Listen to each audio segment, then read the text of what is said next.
तो दोस्तों आज की इस वीडियो में हम फीमेल के लोअर एब्डोमेन की सोनोग्राफी रिपोर्ट को किस तरीके से पढ़ा जाता है और उनमें जो चीज़ें मेंशन होती है उनको हम इजी लैंग्वेज में किस तरीके से समझ सकते हैं, ये सारी बातें आज हम इस वीडियो में जानेंगे। वीडियो आज की हमारी बहुत इंटरेस्टिंग होने वाली है, तो मेरी आप सबसे रिक्वेस्ट है कि आप वीडियो को पूरा ज़रूर देखें। तो आइए आज की वीडियो स्टार्ट करते हैं। तो जब कभी भी हम किसी फीमेल महिला के लोअर एब्डोमेन की जब सोनोग्राफी देखते हैं तो हमें उसमें कुछ चीज़ें मेंशन देखने को मिलती है, जैसे कि kidneys, ureters, urinary bladders, uterus, ovarian, ये सारी चीज़ें इसमें मेंशन हमें देखने को मिलती है। और ये जब हम सोनोग्राफी रिपोर्ट देखते हैं तो उसमें जो लास्ट में उसके इम्प्रेशन में सब दिया जाता है कि जो महिला है उसको क्या प्रॉब्लम हुई है, क्या नहीं हुई है, ये सारी चीज़ें लास्ट में इम्प्रेशन में दिया होता है। आज की इस वीडियो में हम यूट्रस और ओवेरिक्स के बारे में जानेंगे, क्योंकि किडनीज, यूरेटर्स और यूरिनरी ब्लैडर की जो बातें हैं ये हमने पिछली ही वीडियो में इनको डील कर लिया था। अगर आपने हमारी वो वीडियो नहीं देखी है तो हम वीडियो के लिंक डिस्क्रिप्शन में दे देंगे, आप वो वीडियो जाके देख सकते हो। तो आज की इस वीडियो में हम यूट्रस और ओवरीज के बारे में जानते हैं। तो ओवरी और यूट्रस को जानने से पहले हम नॉर्मली ये समझते हैं कि जो फीमेल रिप्रोडक्टिव सिस्टम होता है उसके बारे में थोड़ा सा जानते हैं। तो जो फीमेल रिप्रोडक्टिव सिस्टम में इसी तरीके से यूट्रस देखने को मिलता है, इसमें सारी चीज़ें हैं। हम नॉर्मली दो चीज़ों के बारे में समझते हैं। यूट्रस जो आपको ये लाइन वगैरह जिसे दिख रही है इसको क्या बोलते हैं, गर्भाशय भी बोलते हैं। और दूसरा है ओवरी। ओवरी जो ये आपको साइड में देखने को मिल रही है, इन्हें हिंदी में अंडाशय भी बोलते हैं। तो हाँ, इस वीडियो में हम इन दोनों के बारे में जानते हैं।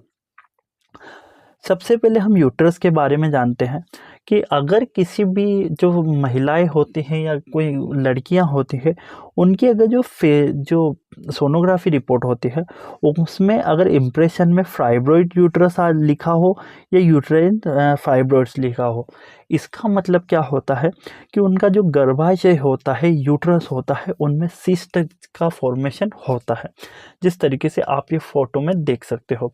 बट ये जो सिस्ट होते हैं ये नॉर्मली भी होते हैं, बट कुछ कुछ पर्सन्स ऐसी होते हैं या कुछ महिलाएं ऐसी होती हैं जिनमें ये जो सिस्ट का दर्द बहुत ज़्यादा देखने को मिलता है, उन्हें दर्द ज़्यादा देखने को मिल सकता है या हेवी ब्लीडिंग देखने को मिल सकती है। बट नॉर्मली बहुत सारी महिलाओं में इन जो सिस्ट होते हैं इनसे उनको कोई प्रॉब्लम नहीं होते, बट कुछ कुछ ऐसी महिलाएं होती है जिनको इसमें बहुत ज़्यादा पेन या दर्द देखने को मिल सकता है। तो अगर किसी भी महिला की सोनोग्राफी रिपोर्ट में अगर यूट्राइन फाइब्रोस लिखा है या फाइब्रोस यूट्रस लिखा है तो उसका मतलब है कि उनके जो गर्भाशय है उसमें छोटी छोटी गांठ बनी हुई होती है। उसके बाद अगर हम बात करें कि बल्की यूट्रस, अगर किसी भी महिला के इसमें ये लिखा है सोनोग्राफी रिपोर्ट में कि बल्की यूट्रस, बल्की यूट्रस का मतलब क्या होता है कि गर्भाशय में सूजन हो जाना, जो गर्भाशय का साइज होता है वो बढ़ जाता है। ये इसके भी बहुत सारे कारण होते हैं जो हम अगली वीडियो में जानेंगे। बट अगर किसी महिला की इसमें ये लिखा हुआ है बल्की यूट्रस तो उसका मतलब है कि उनका जो गर्भाशय है उसका साइज बढ़ गया है।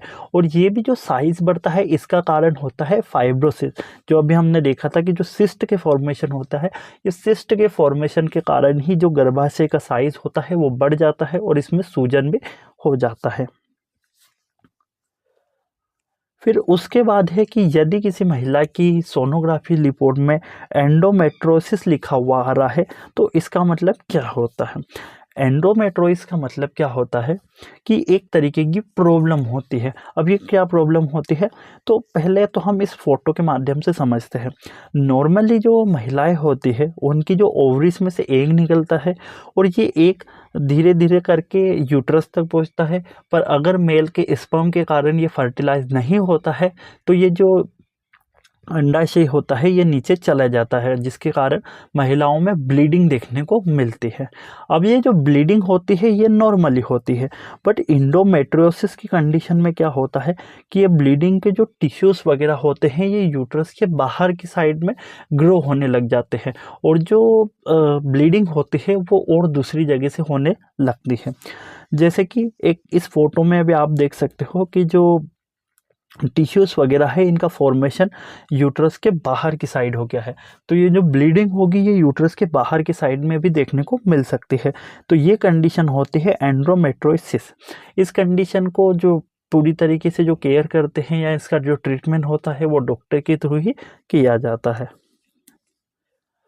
उसके बाद एक और प्रॉब्लम भी महिलाओं में देखने को मिल सकती है कि उनकी सोनोग्राफी रिपोर्ट में अगर एंडिनोमाइसिस लिखा हुआ आ रहा है, तो इसमें भी क्या होता है कि जो ब्लीडिंग होगी वो दूसरी जगह से होगी। उसमें हमने क्या देखा था कि टिश्यूज बाहर हो जाते हैं। इसमें क्या होता है कि जो ब्लीडिंग होती है वो नॉर्मली यूट्रस से छोड़ के जो यूट्रस की दीवारें होती है वहाँ से होने लगती है। ये जो साइड साइड की जो जगह होती है यहाँ से ब्लीडिंग देखने को मिलती है। आप ये फोटो के माध्यम से समझ सकते हो कि किस तरीके से जो ब्लीडिंग होती है वो दीवारों के साइड में होती है।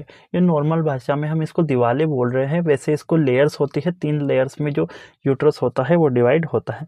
बट इस फोटो के हिसाब से आप समझ सकते हो कि जो ब्लीडिंग होती है वो बाहर की साइड होती है, जिसे एडिनोमायोसिस प्रॉब्लम बोली जाती है। तो ये यूट्रस की प्रॉब्लम्स होती है। अगर किसी भी महिला की जो सोनोग्राफी रिपोर्ट में इम्प्रेशन में जो लास्ट में अगर ये सारी चीज़ें होती है तो ये उनको बीमारी होती है। बट बीमारी देख के आप घबराएं नहीं, आप अपने जो डॉक्टर हैं उनसे ही कंसल्ट करें, वही आपका पूरी तरीके से ट्रीटमेंट करते हैं।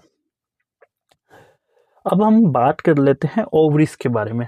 यूट्रस के हमने सारी प्रॉब्लम्स देख ली कि क्या क्या प्रॉब्लम्स होती है।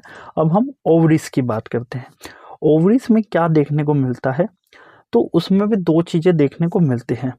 तो पहला है सिस्ट। सबसे ज़्यादा ये सुनने में आता है कि सिस्ट का फॉर्मेशन आ जा रहा। तो अगर सपोज इस एग्जांपल से समझते हैं, अगर ओवरी में ये लिखा आ रहा है simple cyst seen in the left ovary measuring, और जो उसके जो मेजर वगैरह हो जाते हैं। नॉर्मली हम डिसीज़ के बारे में समझते हैं क्योंकि जो सोनोग्राफी रिपोर्ट में जो मेजरिंग होती है वो उस पर लिखा हुआ रहता है कि इतने mm का जो मेजरिंग होता है ये हुआ है। बट हम नॉर्मली अभी हम प्रॉब्लम के बारे में जानते हैं। तो अगर ओवरीज में अगर सिस्ट का फॉर्मेशन का जो लिखा हुआ आ रहा है, तो उसका क्या मतलब होता है कि जो ओवरी होती है उसमें या तो फ्लूइड से सिस्ट बना हुआ है या ब्लड से सिस्ट बना हुआ होता है। तो उसमें जो ओवरीज होती है उसका साइज़ फूल जाता है, जैसे कि एक बलून का साइज़ हो जाता है उस तरीके से इसका जो साइज़ होता है वो फूल जाता है। जिस तरीके से आप ये फोटो में देख सकते हो, एक तरफ है नॉर्मल ओवरीज और एक तरफ है ओवेरियन सिस्ट, यानी और जो ओवरी होती है उसमें सिस्ट का फॉर्मेशन हो जाता है। फिर उसी में ओवरीज के अंदर भी एक प्रॉब्लम और देखी जाती है, पीसीओडी या पीसीओएस। पीसीओडी जिसका फुल फॉर्म होता है पॉलीसिस्टिक ओवेरियन डिसीज। ये इसमें क्या होता है कि जो ओवरीज होती है उसके आइट साइड सिस्ट का फॉर्मेशन हो जाता है। उसमें क्या होता है एक्यूमुलेशन हो जाता है, मतलब एक पाउच जैसी देखने को मिलती है। इसमें क्या होता है कि जो ओवरीज होती है ये उसमें पूरे दाने दाने जैसे देखने को मिलते हैं, जगह जगह सिस्ट का फॉर्मेशन हो जाता है।